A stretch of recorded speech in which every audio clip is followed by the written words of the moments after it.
só.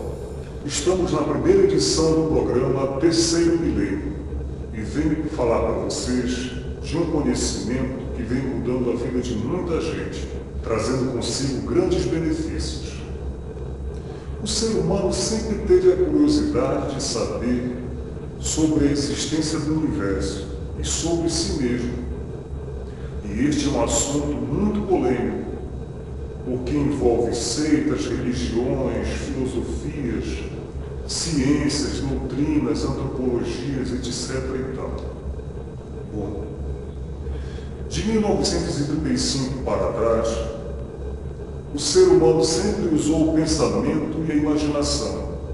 Então passavam horas e horas pensando e imaginando, mas nunca conseguiram solucionar os mistérios da natureza. De 1935 para cá, a natureza mudou de fase. Entramos na fase do desenvolvimento do raciocínio.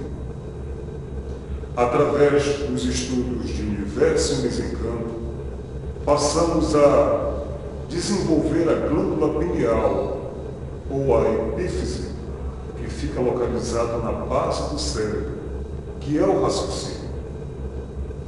Com o processo de desenvolvimento do raciocínio, você passa a tirar suas dúvidas a respeito do que você achava que fosse, pelos conhecimentos culturais dos ancestrais. O universo em desencanto é um conhecimento extracósmico que desvenda os mistérios da natureza e do animal racional de princípio a fim. Então você pergunta, de onde vem todo este conhecimento?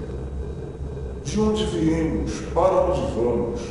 Como viemos e como voltamos ao nosso estado natural? Por que tudo isso? Por que tanto sofrimento, tanto terremoto, enchente, furacão, doenças incuráveis? O sofrimento é constante. O que fazer? Qual a solução para esses casos intrigantes da vida? Você saberá no próximo programa, pelos conhecimentos de cultura racional dos livros Universo em Desencanto. Até logo!